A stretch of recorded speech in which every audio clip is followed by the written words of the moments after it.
Muy bien, muy buenas tardes.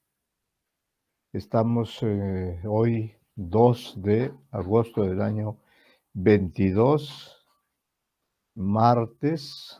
Tenemos clase en este curso de lecturas literarias hispanoamericanas y vamos a seguir trabajando en la tarea fundamental que es la de leer, efectivamente, leer literariamente, es decir, leer de manera analítica y fundamentada textos diversos de la literatura hispanoamericana, es decir, autores que pertenecen a cualquiera de las literaturas que hay en la parte sur de nuestro continente, pero no solo en la parte sur, porque también incluye América Central, América del Norte, México. Es uno de los grandes países que tiene también grandes autores, ¿no? De diferentes épocas. Entonces, en la clase anterior, por ejemplo, hemos trabajado con el texto, un poema, ¿no? Que descubrimos que tenía rima, descubrimos cómo funcionaba la rima en estos versos que eran expresiones de una suerte de arte poética que llevó adelante con gran calidad el que aquí vamos a mencionar el nombre del autor, que es José Asunción Silva, un poeta modernista, un poeta de esa corriente que transcurrió entre 1880 y 1910 o 1915, ¿no? Entonces, a partir de lo que haya podido realizar la señorita Apaza con respecto a las tareas de este texto, comenzaremos la clase y esperemos que se puedan incorporar también algunas otras alumnas que han asistido, pero que han faltado a la última sesión. De esa manera continuaremos el trabajo con los textos y las lecturas correspondientes, ¿no? Acá lo importante es la lectura y el análisis que podamos realizar de los textos que están plasmados, impresos en la antología que hemos preparado especialmente para este curso, ¿no? Entonces esperamos que los pocos alumnos puedan ingresar al aula virtual, al aula de este curso, entre los cuales está la señorita Apaza, que diríamos ser una de las más regulares en cuanto a asistencia y a participación, pero también está la señorita Rupalla, la señorita Torres Chacón. ¿Ven? La prueba es que recuerdo a los alumnos que, diríamos, no han dejado de venir, a pesar de que en algunas oportunidades, diríamos, han faltado, ¿no? Eso hay que decirlo para conocimiento de la universidad, así que ahora estamos a la espera, ¿no? Entonces, los textos que veremos después de la intervención de la señorita Paza, si es que ella desea hacerlo, ingresaremos a ver algunos textos de un gran poeta considerado como uno de los mayores exponentes del modernismo hispanoamericano, que es el escritor nicaragüense Rubén Darío. Rubén Darío vivió entre 1867 y 1916, es decir, tuvo una vida muy breve, pero muy fructífera, muy trascendente, porque él llevó a la cima a la literatura modernista hispanoamericana y además fue reconocido en la propia España por los propios españoles, fue reconocido como un gran innovador, como un poeta mayúsculo que había logrado superar en trascendencia a los escritores españoles. Ellos mismos reconocieron en alguna oportunidad en que Darío estuvo allí, reconocieron el protagonismo que había tenido este poeta Rubén Darío, que siguió una curiosa ruta en esta existencia muy viajera. Rubén Darío nació en Nicaragua, un pequeño país centroamericano, y por circunstancias personales un poco lamentables, este futuro escritor desde niño estuvo en la orfandad, es decir, tanto su padre como su madre lo abandonaron, siendo él un infante. Y en esa situación sus abuelos lo recogieron y lo criaron en esos años de la infancia, ¿no? Ellos le dieron todo y parece ser que el abuelo tenía una muy buena biblioteca en casa. Entonces, esto fue muy bien aprovechado por el infante, primero y luego adolescente y joven. Este Rubén Darío de adelante, señorita Apasa, adelante, señorita Apasa, adelante, ella ya está presente. Muy buenas tardes, señorita Apasa. ¿Se acuerda usted que en la clase anterior trabajamos este texto, un poema, ¿no? Y lo analizamos, hemos trabajado en él. No sé si usted tiene algo más que agregar a ese análisis sobre el poema, sobre un poema, así se llama. No, profesor, creo que todo lo que opinaba lo que dijo el anterior. ¿Cómo? No, no, No le profesor, no tengo escuché. una idea.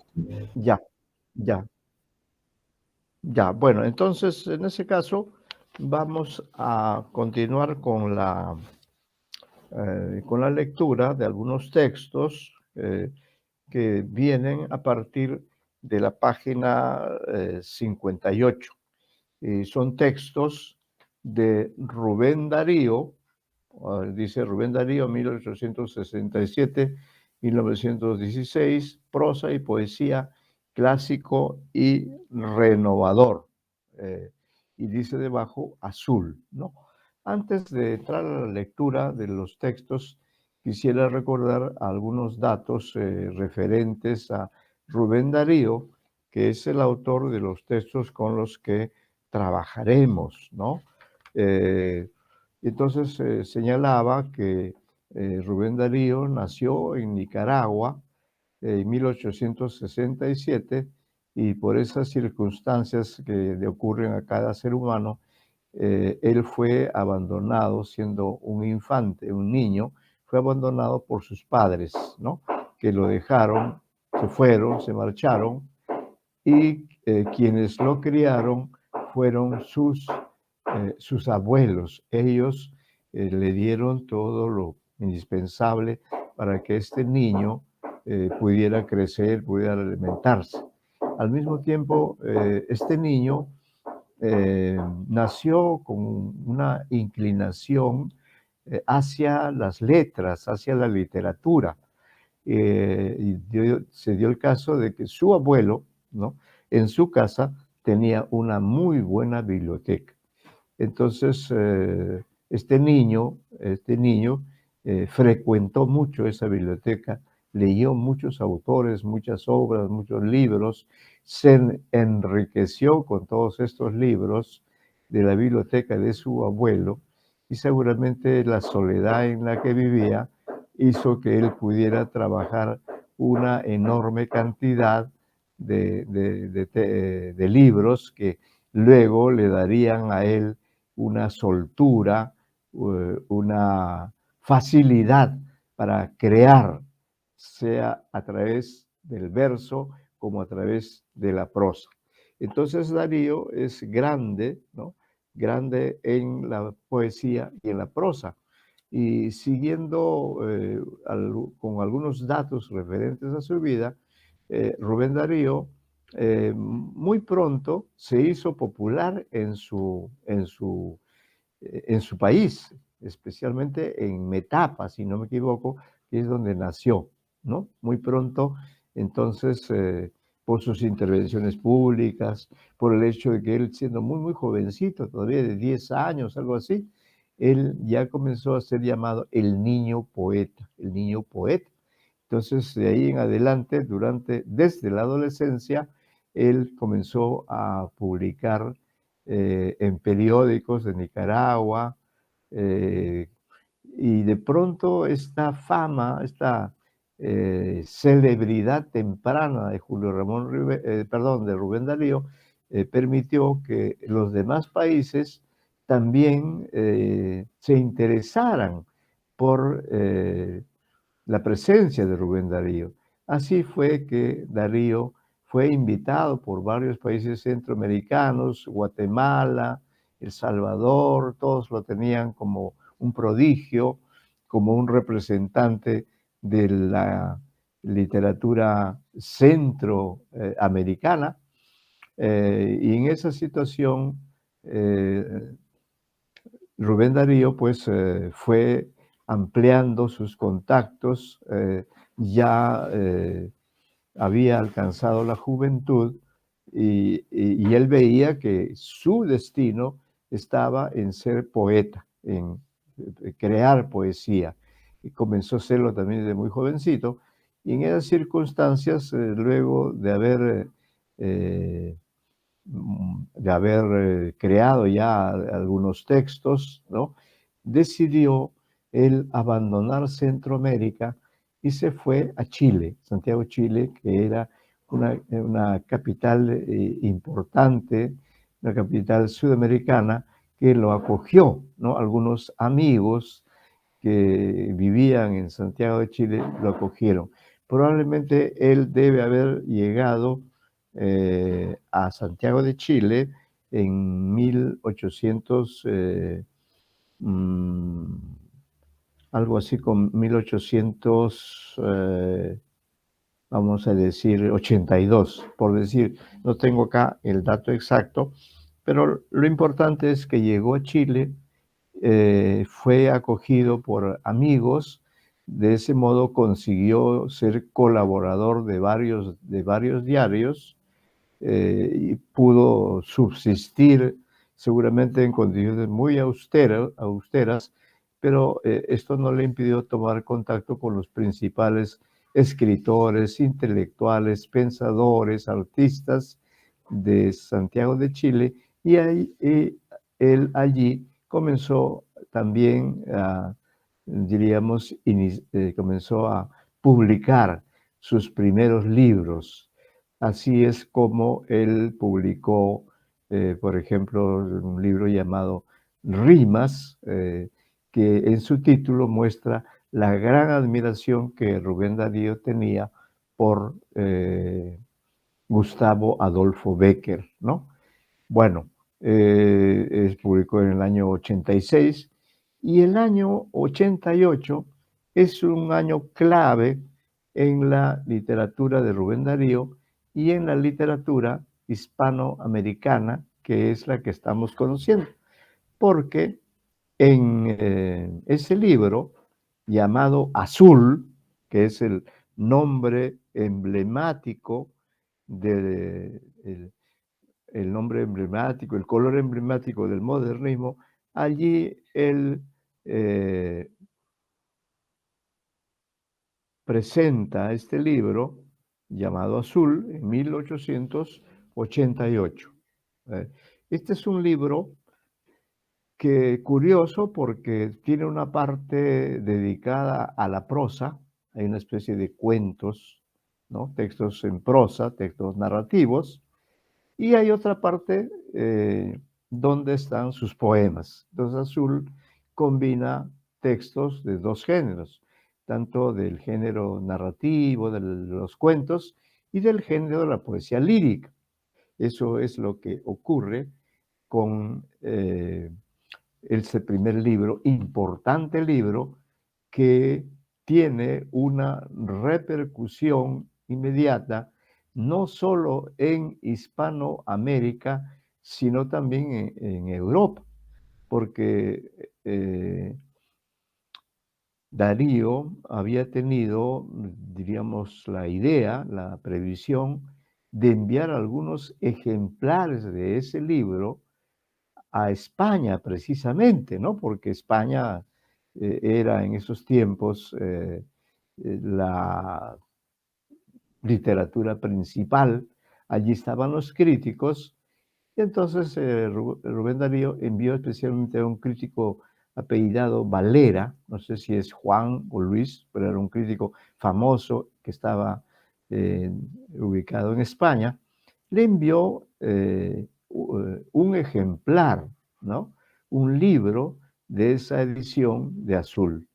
El libro llegó efectivamente a Madrid, fue leído por este crítico famoso apellidado Valera, y el crítico español quedó tan deslumbrado que le escribió una carta, ¿no? Una carta a Rubén Darío, donde destacaba la calidad de la producción lírica, destacaba el valor de este libro llamado Azul, eh, y no solo eso, sino que también le dijo que su estilo era algo muy afrancesado, que se notaba que Darío había leído mucho a varios escritores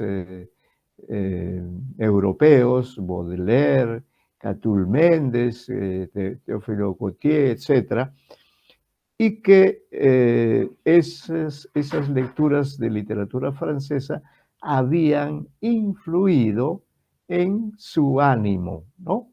Entonces, eh, bueno, cuando recibió esta carta de Valera, Rubén Darío se entusiasmó porque era un gran espaldarazo para él. Entonces, después de esa edición en la que no estaba todavía lo que había escrito Valera, en las siguientes ediciones, Darío incorporó lo que había escrito Valera, incorporó en las siguientes ediciones del libro Azul. Ya es clásico que una buena edición de Azul tenga consigo el prólogo escrito por el crítico literario Valera. Algo semejante ocurrió, como paréntesis, en el caso de Vallejo, César Vallejo y de Antenor Orrego, que allí también Antenor Orrego descubrió el talento poético de Vallejo muy temprano, ¿no?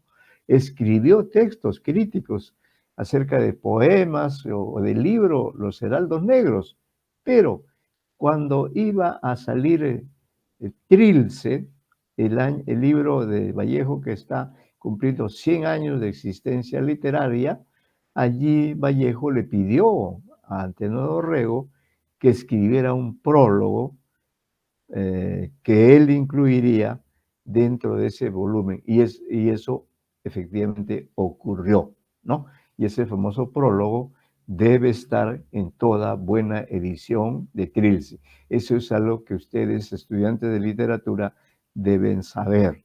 Que cuando ustedes editen libros, revisen con sumo cuidado los originales, y si hay un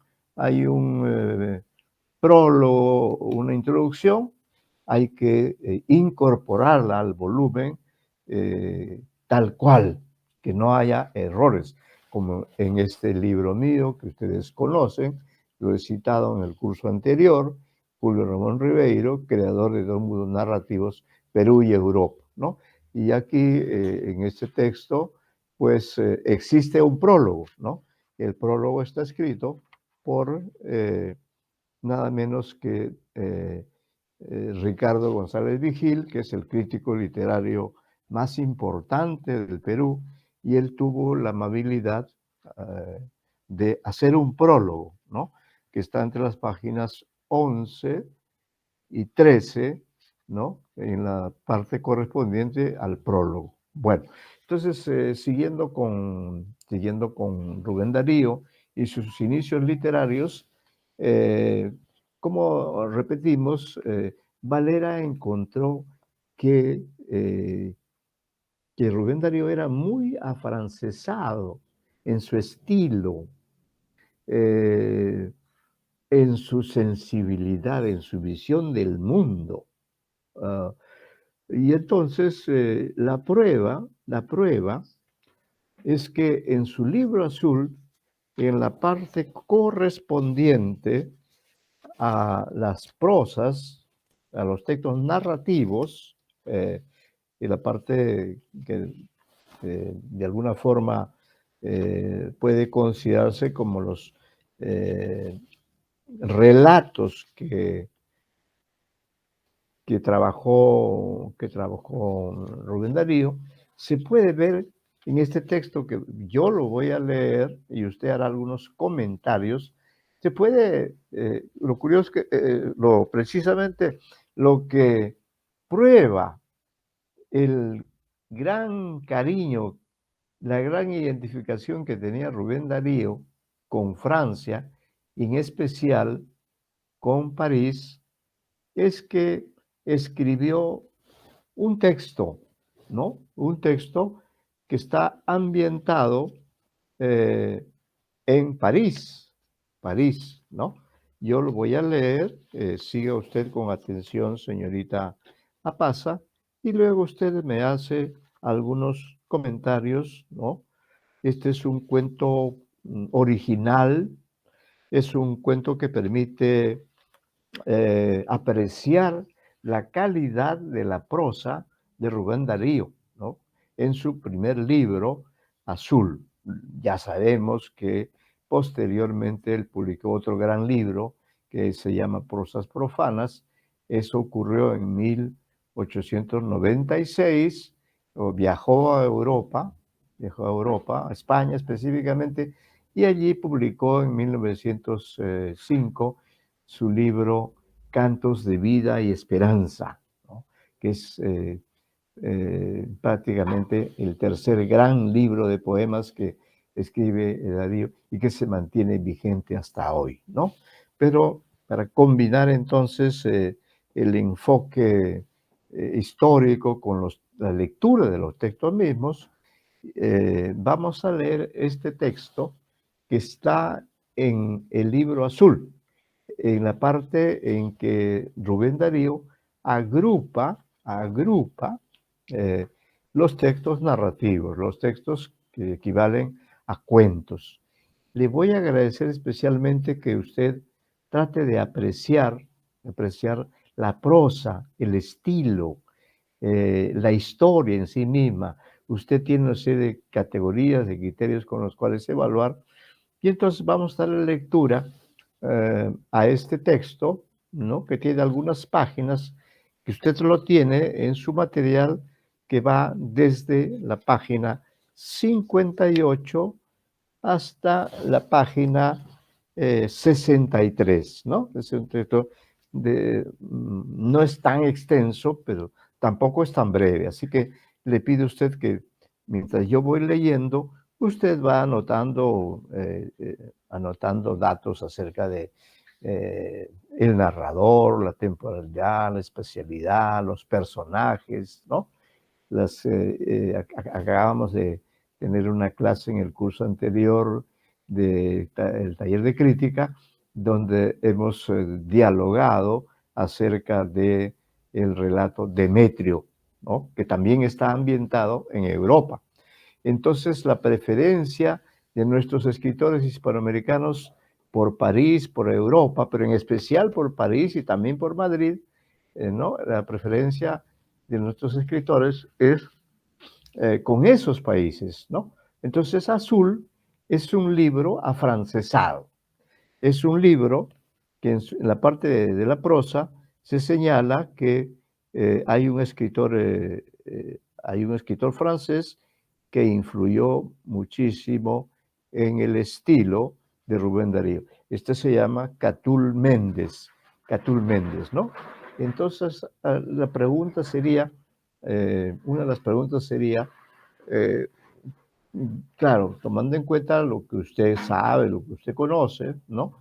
Pero tomando en cuenta este aspecto, me interesaría especialmente sus opiniones sobre la prosa, sobre la historia, sobre la diégesis, sobre la manera como Rubén Darío desarrolla esta historia, donde es importante la presencia de un personaje al cual podríamos catalogar como un personaje raro, fuera de lo normal, como decía también uno de sus compañeros del curso de taller de crítica, allí también había algo de raro en ese relato, ¿no? El que hubiera un diario de un personaje fallecido que ponía fechas posteriores a su muerte en las que anunciaba determinadas acciones y esas acciones se habían cumplido, ¿no? Entonces, no hay, creo, me gustaría que usted aprecie, especialmente se fije en los personajes, ¿no? Los personajes, la manera como ambienta la historia, muy al estilo francés, pero es importante que conozcamos también ese estilo, ¿no? Que creo que ya algún texto anterior también hacía referencia a, hacía referencia a París, pero sí, creo que sí. Pero ahora vamos a leer este texto, yo lo voy a leer, usted va a seguir la lectura y luego lo comentaremos. ¿Qué tan afrancesado, eh, qué tan afrancesado es este texto? ¿Qué le parece a usted este texto? ¿Es un relato pleno o tiene elementos poéticos, etcétera, ¿no? Entonces vamos a leer este texto para conocer esta historia y para poder apreciar los valores estéticos o ideológicos o los recursos retóricos o la presencia de los personajes, la temporalidad, la atmósfera, acá creo que es muy importante, ¿no? Es decir, la psicología del personaje y también es importante la presencia del narrador, ¿no? Sin duda el narrador es un alter ego de Rubén Darío, ¿no? Creo que incluso cuando él escribe Azul, publica Azul, él todavía no había ido a Francia, no había ido a Europa, no había salido, estaba todavía en Chile. Allí publica este libro. Luego, el año 96, se traslada a Buenos Aires, Argentina, y allí tiene oportunidad de publicar su segundo gran libro, que es Prosas Profanas, ¿no?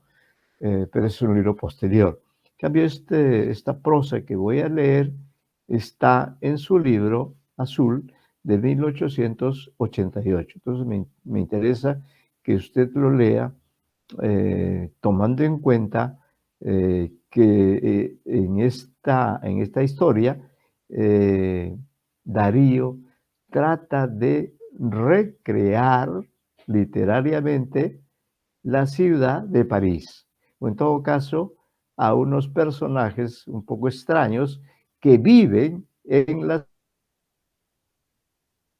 es uno de esos personajes.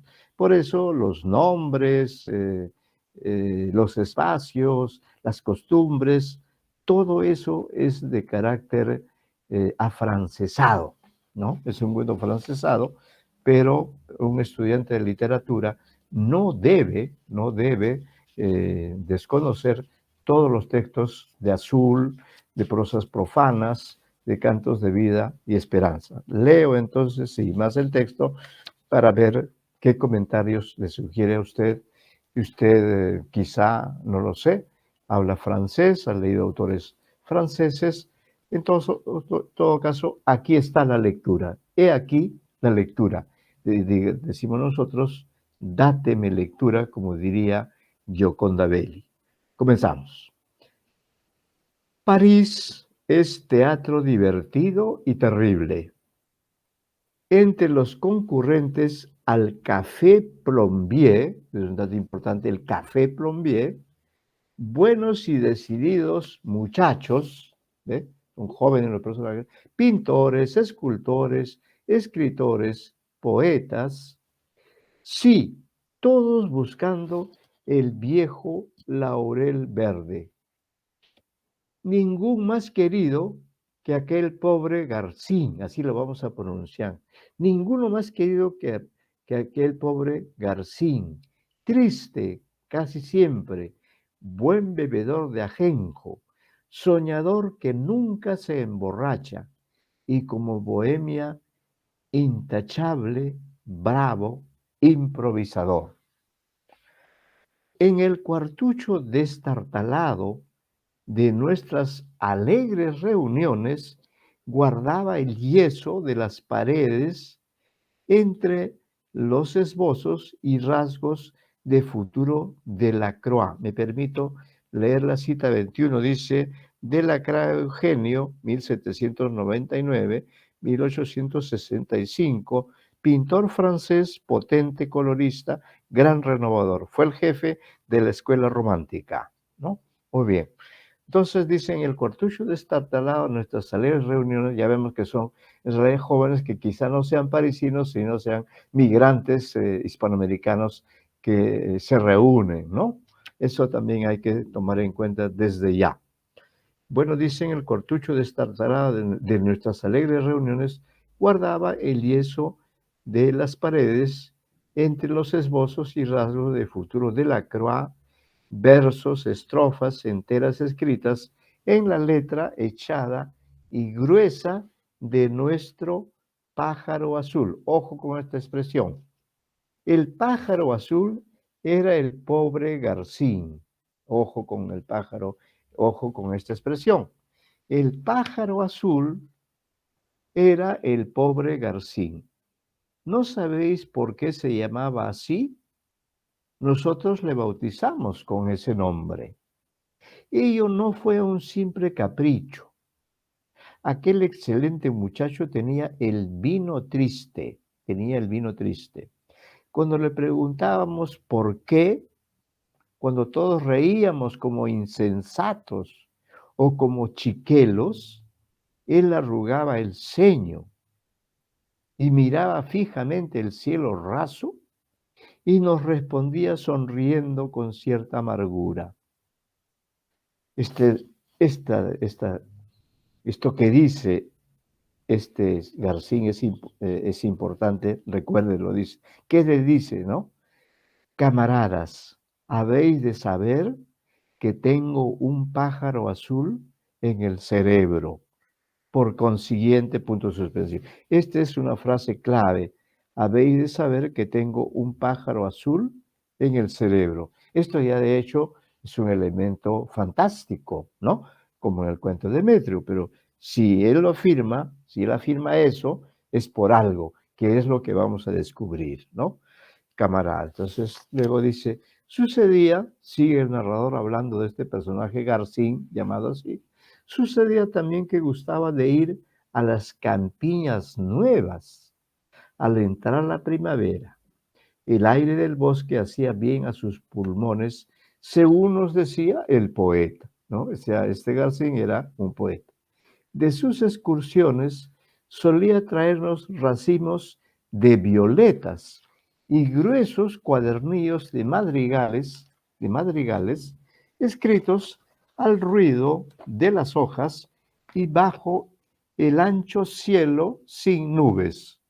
Las violetas eran para Nini, otro personaje importante, su vecina, una muchacha fresca y rosada que tenían los ojos muy azules. Aquí también aparece el color azul como algo muy importante, ¿no? Los versos eran para nosotros. Nosotros los leíamos y los aplaudíamos. Todos teníamos unas alabanzas para Garcín. Era un ingenio que debía brillar. O sea, era una figura importante, García. Por eso dice, era un ingenio que debía brillar. El tiempo vendría, o el pájaro azul volaría muy alto, bravo, bien, mozo, más ajenjo. También pone acá el narrador ciertos principios de Garcín y allí cita estos tres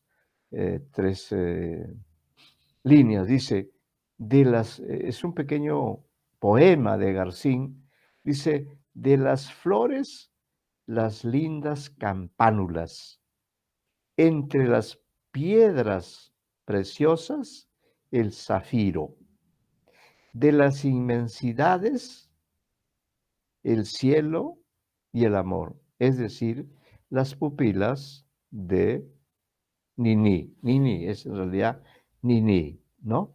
Entonces aquí Garcín, comentando esto, ha escrito un texto lírico, ¿no? Donde dice, de las flores, las lindas campánulas, entre las piedras preciosas, el zafiro, de las inmensidades, el cielo y el amor, es decir, las pupilas de Nini, ¿no? Esto es lo que escribe con mucho entusiasmo Garcín. Ha mencionado las flores, las piedras preciosas y a las inmensidades. Y esas inmensidades, que son el cielo y el amor, ¿no? En realidad son consideradas como las pupilas de Nini, ¿no? Bien, seguimos. Dice, y repetía el poeta, creo que siempre es preferible la neurosis a la estupidez. Es lo que dice el poeta, es decir, García. Creo que siempre es preferible la neurosis a la estupidez. A veces García estaba más triste que de costumbre. Andaba por los bulevares. El bulevar, por ejemplo, es una palabra francesa, ¿no? Boulevard, acá no lo utilizamos. Por eso decimos el estilo es afrancesado, ¿no? El ambiente, el cronotopo de este texto es Francia, París, ¿no? Dice, andaba por los bulevares, veía pasar indiferente los lujosos carruajes, los elegantes, las mujeres. Frente al escaparate de un joyero, sonreía, pero cuando pasaba cerca de un almacén de libros y llegaba a las vidrieras, husmeaba y al ver las lujosas ediciones, se declaraba decididamente envidioso, arrugaba la frente para desahogarse, volvía el rostro hacia el cielo y suspiraba. Corría al café en busca de nosotros, ¿no? El grupo entre los cuales está el narrador. Conmovido, exaltado, pedía su vaso de ajenjo y nos decía, es lo que decía García, sí, dentro de la jaula de mi cerebro está preso un pájaro azul que quiere su libertad. No se olvide usted de esta frase que ya la está repitiendo por segunda o tercera vez, ¿no? Dice, sí, dentro de la jaula de mi cerebro está preso un pájaro azul que quiere su libertad. Entonces es una especie de símbolo, de metáfora, ¿no? Bueno, luego sigue el narrador, dice, hubo algunos que llegaron a creer en un descalabro de razón. Un alienista a quien se le dio la noticia de lo que pasaba, calificó el caso como una monomanía especial. Sus estudios patológicos no dejaban lugar a duda. Decididamente, el desgraciado Garcín estaba loco, ¿no? El narrador comprueba o dice que este Garcín, que decía que tenía un pájaro azul en el cerebro, pues era un loco. Sigue el relato y el narrador ahora nos dice, un día recibió de su padre, es decir, el padre de Garcín, recibió de su padre, un viejo provinciano de Normandía, comerciante en trapos, una carta que decía lo siguiente, poco más o menos. Esta es la carta del padre de Garcín. ¿Qué le dice?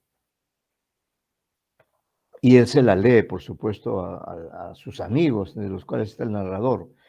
Por eso es que el narrador acá eh, reproduce parte de la carta del papá de Garcín. Dice, el papá dice, sé tus locuras en París. Mientras permanezcas de ese modo, no tendrás de mí un solo sou. Sou en francés, antigua moneda que valía 5 céntimos. Equivale a nuestra expresión no tener un centavo. Entonces dice, mientras permanezcas de ese modo, no tendrás de mí un solo sou. Ven a llevar los libros de mi almacén y cuando hayas quemado, gandul, tus manuscritos de tonterías, tendrás mi dinero, ¿no? Entonces aquí ya aparece, además de Garcín como personaje importante, también aparece el padre de Garcín, ¿no? Y ahí vemos la diferencia que hay entre un padre que es materialista, que es un comerciante, que desde Normandía le envía una carta a Garcín, que está en París, sin duda en condición de migrante, ¿no? Migrante pobre, pues el papá le dice, ¿no? Ven a llevar los libros de mi almacén. Mientras que a Garcín le entusiasmaban los libros de literatura, como hemos visto que se señala unas líneas antes. El padre de Garcín que se contrapone a la psicología de su hijo. Es decir, el padre es un hombre sensato, cuerdo, comerciante, mientras que Garcín, según lo dice ya el narrador, es un loco que dice que tiene un pájaro azul en su cerebro, ¿no? Entonces, dice el narrador, esta carta se leyó en el Café Plombier. Café Plombier era el lugar donde se reunían estos amigos, entre los cuales estaba el narrador, otros más, y el famoso Garcín. Entonces, como les ha leído la carta, ellos dicen, le preguntan a él, le dicen, ¿y te irás? ¿No te irás? ¿Aceptas? ¿Desdeñas? Bravo. Y todo eso le han preguntado a sus amigos. Dice, bravo, Garcín. Garcín rompió la carta y soltando el trapo a la vena, no se puede, cómo se puede interpretar, no, el trapo a la vena, improvisó unas cuantas estrofas que acababan, si mal no recuerdo, ¿no? Aquí transcribe estas estrofas, si mal no recuerdo, dice, no. Sí, escribe Garcín, seré siempre un gandul, lo cual aplaudo y celebro, mientras sea mi cerebro jaula del pájaro azul. Repite ya por tercera vez, ¿no? Sí, siempre seré un gandul, es lo que su padre le dice, ¿no? Después de esto, sigue el narrador, dice, desde entonces Garcín cambió de carácter, se volvió charlador, se dio un baño de alegría, compró levita nueva y comenzó un poema en tercetos titulado, pues es claro, El pájaro azul. O sea, comienza a construir un poema que también se llama, por añadidura, El pájaro azul. Cada noche se leía en nuestra tertulia algo nuevo de la obra. Aquello era excelente, sublime, disparatado. Allí había un cielo muy hermoso, una campiña muy fresca, países brotados como por la magia de Corot, un pintor, rostros de niños asomados entre flores, los ojos de Niní, húmedos y grandes, y por añadidura, el buen Dios que envía volando, volando, sobre todo aquello, un pájaro azul que sin saber cómo ni cuándo anida dentro del cerebro del poeta, en donde queda aprisionada, ¿no? Entonces, asumimos como que Dios que envía volando, sobre todo aquello, un pájaro azul que sin saber cómo ni cuándo anida dentro del cerebro del poeta, en donde queda aprisionado. Entonces, lo que dice García aparentemente corresponde a un hecho ocurrido, ¿no? Que Dios le haya puesto o que un pájaro azul que sabe, sin saber cómo ni cuándo, anida dentro del cerebro del poeta, en donde queda aprisionado. Continúa el narrador. Cuando el pájaro quiere volar y abre las alas y se da contra las paredes del cráneo, se alzan los ojos al cielo, se arruga la frente y se bebe ajenjo con poca agua, fumando además por remate un cigarrillo de papel. He ahí el poema. Se supone que es el poema. Vamos a ver acá. He ahí el poema. Dice, y sigue el narrador. En realidad no hay el poema, dice simplemente, he ahí el poema. Dice el narrador, una noche llegó Garcín riendo mucho y sin embargo muy triste, ¿no? Es algo contradictorio. Riendo mucho y sin embargo muy triste. La bella vecina había sido conducida al cementerio, es decir, Niní, ¿no? Había muerto. La bella vecina. Una noticia, canto último de mi poema, Niní ha muerto. Viene la primavera y Niní se va. Ahorro de violetas para la campiña. Ahora falta el epílogo del poema, el epílogo del poema. Los editores no se dignan siquiera leer mis versos. Vosotros muy pronto tendréis que dispersaros. Ley del tiempo.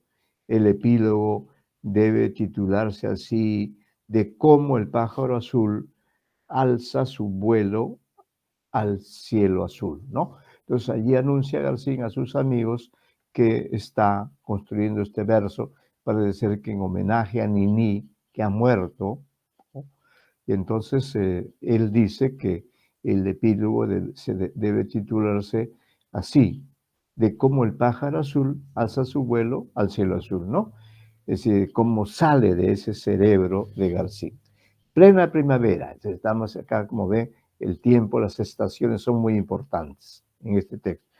Los árboles florecidos, las nubes rosadas en el alba y pálidas por la tarde, el aire suave que mueve las hojas y hace aletear las cintas de paja con especial ruido. Garcín no ha ido al campo. Vean lo importante que es el campo, las nubes, el aire, etcétera, las hojas, las cintas de paja. Y a todo esto, Garcín no ha ido al campo. Él aquí viene con traje nuevo a nuestro amado Café Plombier. Ese café es importante porque ahí se reúnen, ¿no? Ahí se reencuentran. El Café Plombier, nombre también francés, ¿no? Pálido, dice, él aquí viene con traje nuevo a nuestro amado Café Plombier, pálido con una sonrisa triste. Ahora habla, Garcín dice, amigos míos, un abrazo. Abrazadme todos, así, fuerte. Decidme adiós con todo el corazón, con todo el alma. El pájaro azul vuela, vuela, ¿no? Es lo que dice, lo que anuncia, eh, lo que anuncia Garcín. Y el pobre Garcín lloró, nos estrechó, nos apretó las manos con todas sus fuerzas y se fue, ¿no? Esta es una especie de clímax en este relato. Todos dijimos, Garcín, es lo que suponen los amigos, ¿no? Después de la despedida de Garcín, dice, todos dijimos, Garcín, el hijo pródigo, busca a su padre, el viejo Normando. Musas, adiós, adiós, gracias. Nuestro poeta se decide a medir trapo. Una, una copa por Garcín. Pálidos, asustados, entristecidos, al día siguiente, todos los parroquianos del Café Plombier, que metíamos tanta bulla en aquel cuartucho destartalado, nos hallábamos en la habitación de Garcín. Él estaba en su lecho, sobre las sábanas ensangrentadas, con el cráneo roto de un balazo. Sobre la almohada había fragmentos de masa cerebral. Horrible, ¿no? Cuando, repuestos de la impresión, pudimos llorar ante el cadáver de nuestro amigo, encontramos que tenía consigo el amoroso poema. En la última página había escrito estas palabras. Hoy, en plena primavera, dejo abierta la puerta de la jaula al pobre pájaro azul. Y concluye el relato. Ay, Garcín, ¿cuántos llevan en el cerebro tu misma enfermedad? Y allí termina este simpático relato ambientado en París acerca de un personaje llamado Garcín, el narrador que es parte del grupo de amigos de Garcín, pero Garcín en este grupo ocupa un lugar especial, ¿no? Porque es un personaje raro, es un personaje marginal dentro de la marginalidad de estos migrantes. También es importante la presencia del padre, ¿no? Que desde Normandía, ¿no? Le dice a su hijo, vente, regrésate, no estés haciendo tonterías en París. Ven acá a ver los libros del almacén. Cuando eso ocurra, te daré dinero. Sin embargo, Garcín no atiende al pedido de su padre, sigue en París, ocurre la tragedia de la muerte de Nini, lo cual ensombrece más el ánimo de Garcín. Y como él siempre había estado repitiendo desde el comienzo del relato, ¿no? Había estado diciendo una y otra vez que en su cerebro vivía un pájaro azul. Esto él lo tomaba como algo verdadero, ¿no? Como algo verdadero. O sea, una y otra vez. Y iba construyendo un poema, ¿no? Seguramente acerca de esa cuestión. Y luego, claro, la muerte de Nini también lo impactó en extremo.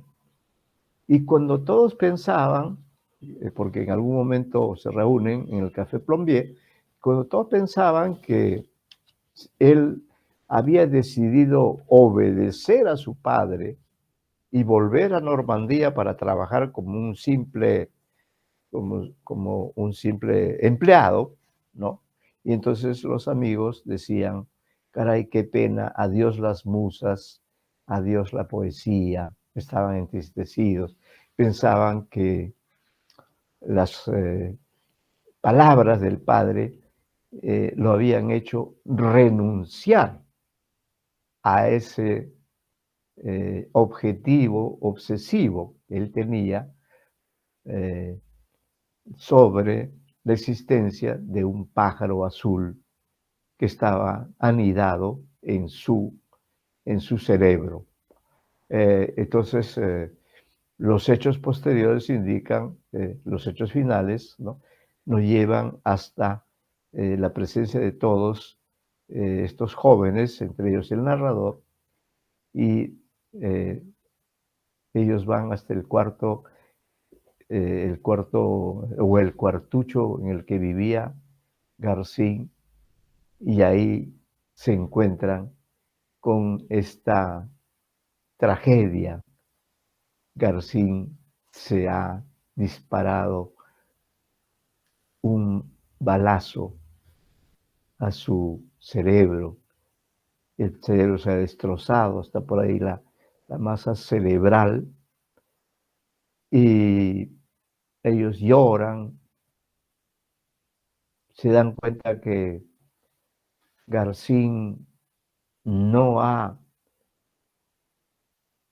obedecido a su padre, sino que ha realizado su objetivo de dejar al pájaro azul volar en libertad. Y para ello, y como él siempre decía, se tira pues un balazo, que significa la muerte de, la muerte de Garcín, y que para él significa que el pájaro azul está en libertad, ¿no? Cumple con lo que había ofrecido, y a sus amigos no les queda sino que deplorar esta circunstancia, y el narrador dice,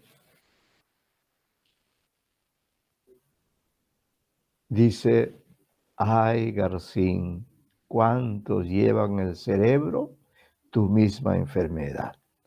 Bueno, ahora sí, señorita Apasa, a ver, háganos algunos comentarios. Hemos leído, eh, los simbolismos que hay en el poema, qué tan afrancesado se supone que es.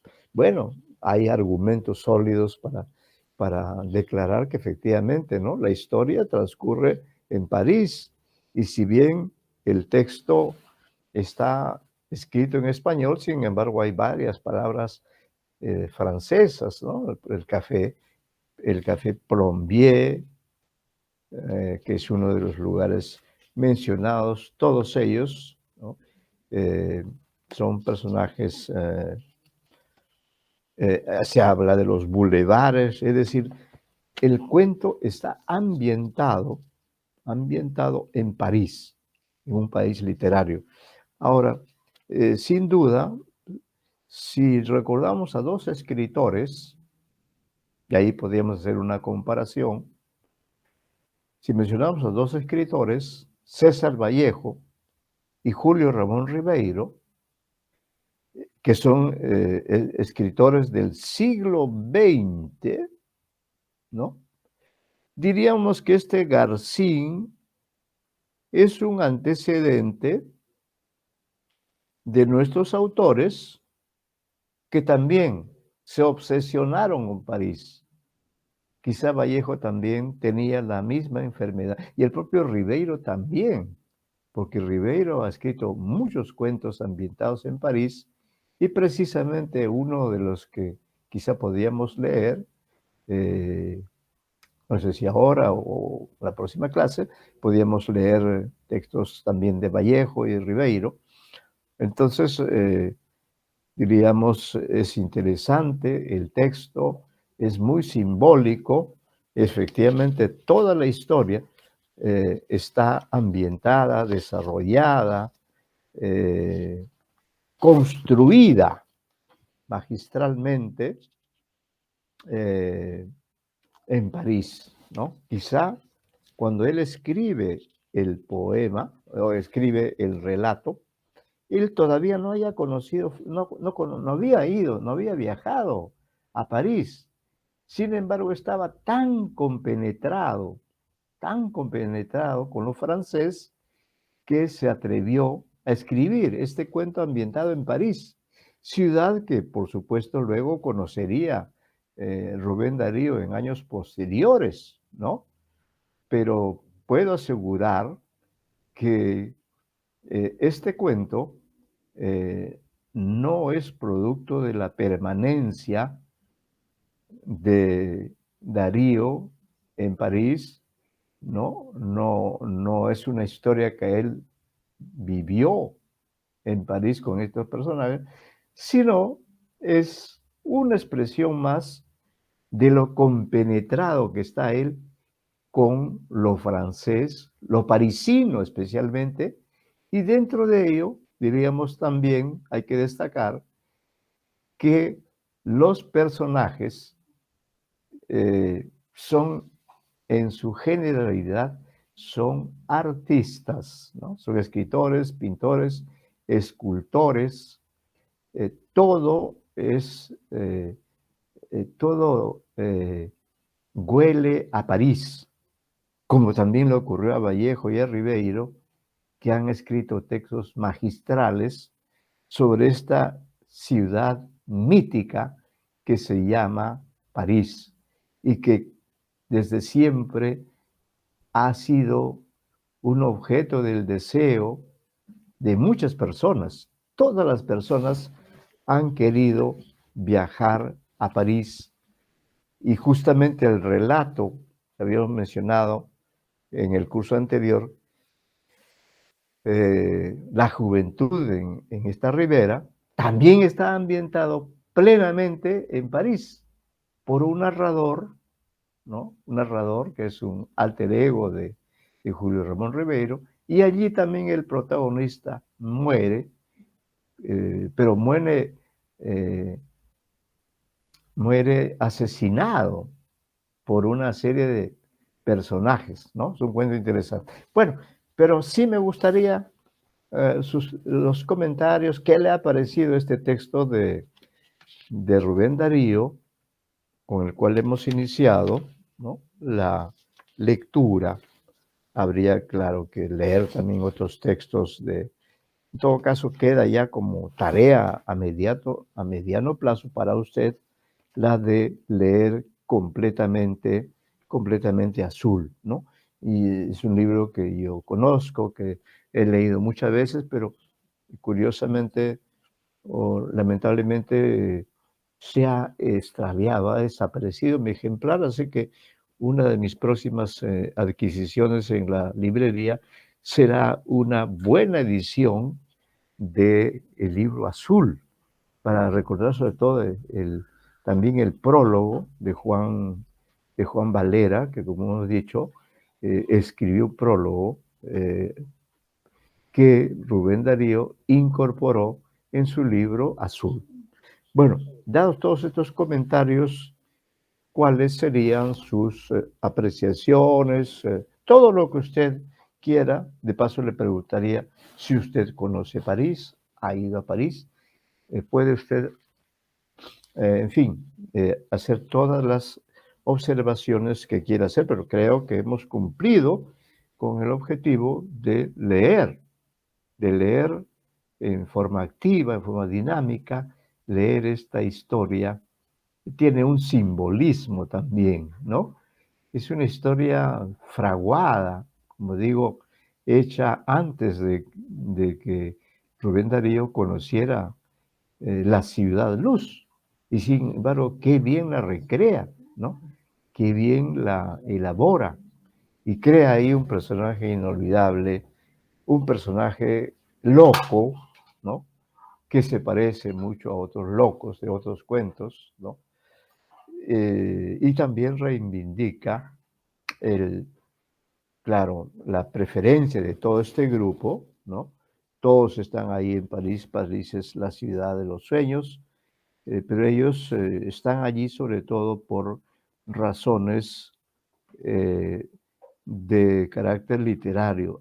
Todos ellos desean ser artistas y por eso se querían tanto a Garcín porque él encarnaba de manera eh, osada, encarnaba la figura del joven que va a París que vive en París, que sueña, que ama París y que hace ese viaje o hace esa estadía en esta ciudad porque, de acuerdo al imaginario literario, sí, París es una ciudad que hay que visitar.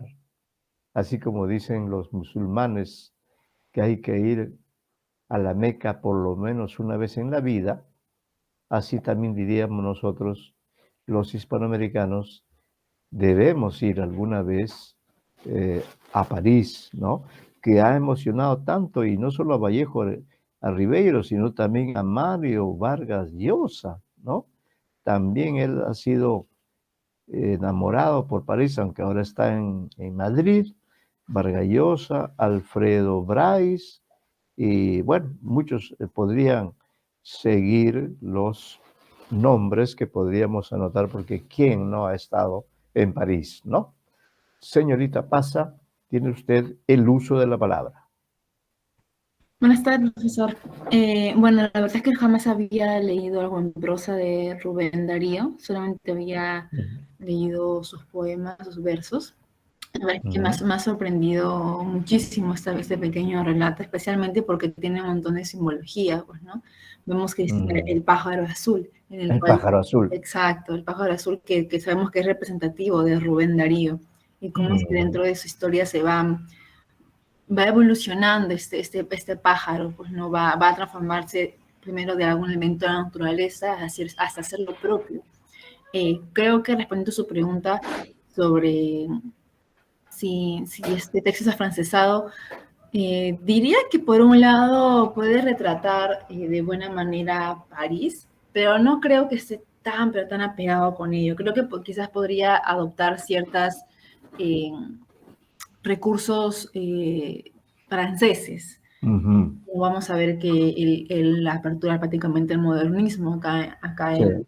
en Latinoamérica, así que creo que veo mucho simbolismo, como le dije antes, hasta inclusive en algunas ocasiones cierta musicalidad. Y no sé si me puede ayudar en esto, en ese recurso que es cuando, perdón, exotismo. Creo que también puedo ver mucho exotismo al momento de hablar de ciertos lugares, de juntarlos con la naturaleza, inclusive de su propia vida. Podemos ver que poco a poco él va a evolucionar, siento que va a encontrar de cierta manera su modo el modo de ver las cosas, pues, ¿no? Sí. Además, creo que al poder implementar no un montón, pero creo que los diálogos podemos acercarnos muchísimo más a lo que sería el protagonista, en este caso, bueno, Rubén, pues, ¿no? Y Sí. las preguntas que te dice, ¿y tirás? ¿No tirás? ¿Aceptas? ¿Desdeñas? Es como si fuera una pequeña batalla entre los estilos que que Rubén quiere añadir a su prosa. Ya para terminar, la manera en la que dice, he aquí el poema, me parece muy bello en realidad, porque nos construye de varias formas un poema que digamos que podrías decir que está desestructurado, y nosotros mismos tendríamos que armarlo. Así que uno no sabe por dónde comienza, quizás por dónde termina, no es la parte. Así que creo que Rubén Darío nos da muchísimo aportes acá al modernismo que luego va a introducirnos, ¿no? Claro, Nada claro. más. Sí, efectivamente, como usted dice, este texto revela el espíritu cosmopolita, la admiración que siente Rubén Darío por París, y entonces trata de recrear, ¿no? Recrear con todos los elementos que tiene a la mano una historia trágica, pero tiene una alegoría, ¿no? Un simbolismo relacionado con el hecho de que París es la ciudad deseada por todos los artistas, por todos los intelectuales, por todas las personas que quieren conocer esa ciudad mítica, eh, que por otra parte es más bien una ciudad fría, porque en el texto hemos visto que se hace referencia a la primavera, es decir, el texto dentro de su brevedad, sin embargo, está lleno de elementos que aluden a la naturaleza. En fin, esto del pájaro azul en el cerebro es sin duda un simbolismo, ¿no? El simbolismo de, es decir, el pájaro azul es la imaginación, la inspiración, la poesía, el arte, que está allí en el cerebro, claro, es en el cerebro donde está lo más valioso que tenemos todos los seres humanos.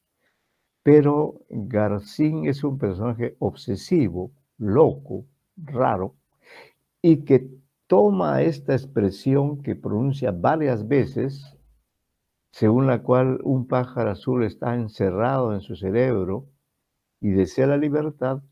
Él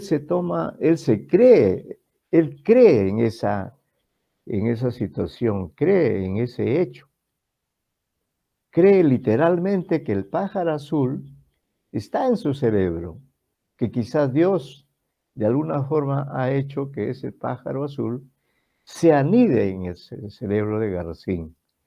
Y por ello Garcín es un artista, es un poeta, está enamorado de Niní, sufre con la muerte de Niní, y responde negativamente al llamado de su padre, y su acto final consiste en dar libertad al pájaro azul, ¿no? A la imaginación libre, eh, a la inspiración, eh,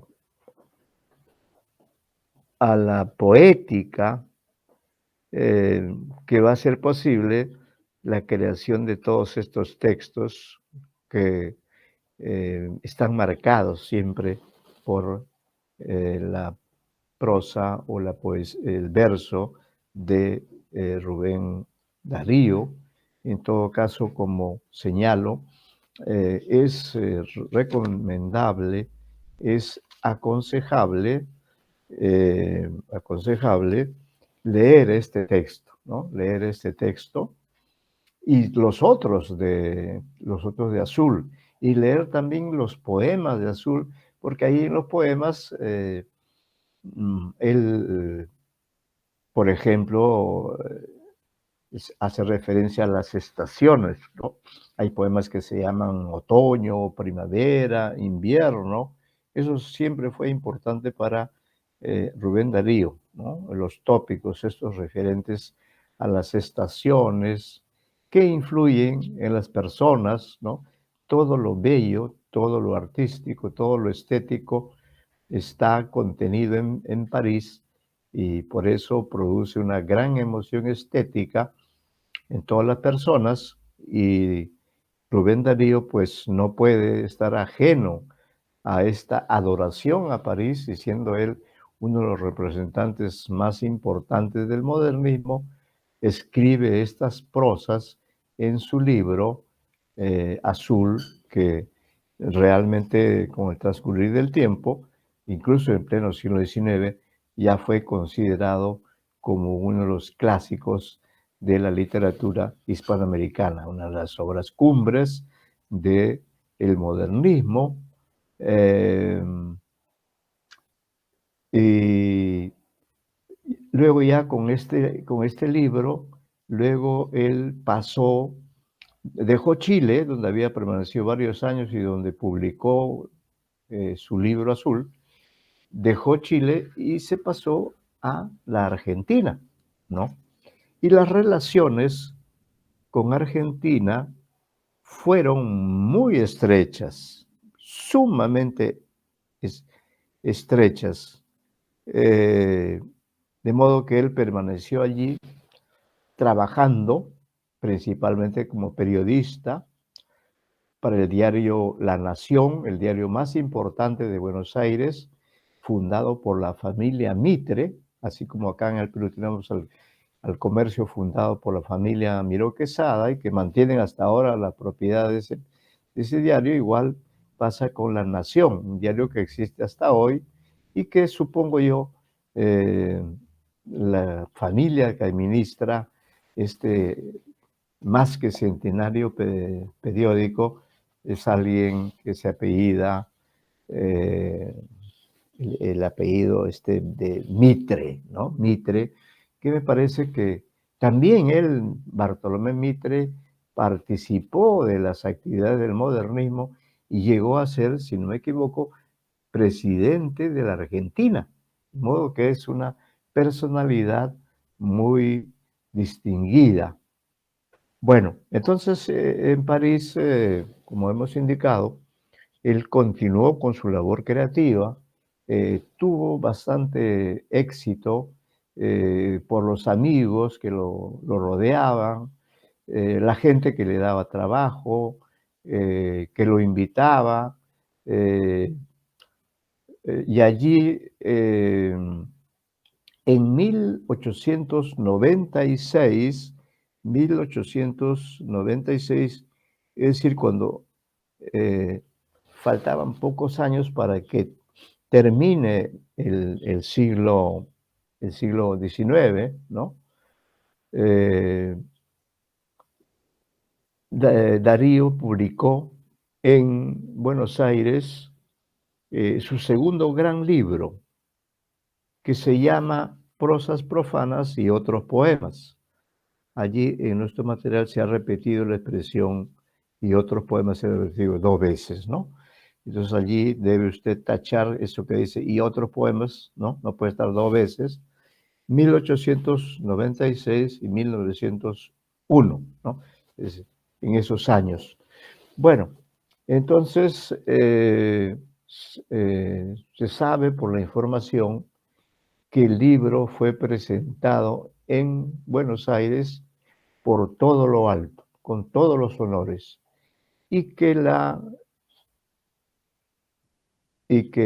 presentación fue en un local que he tenido oportunidad de visitar en un viaje del año 2020, estaba en Buenos Aires, y actualmente es una librería, es una librería. En su pasado fue un teatro, eh, se llama El Ateneo.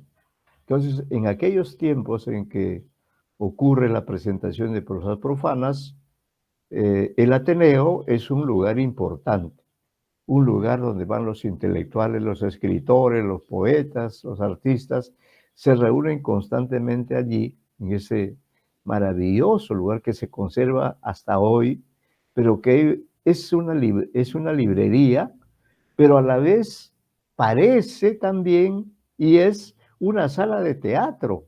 Es ambas cosas. No sé si usted ha tenido la experiencia de conocer Buenos Aires, señorita Pasa. No, profesor.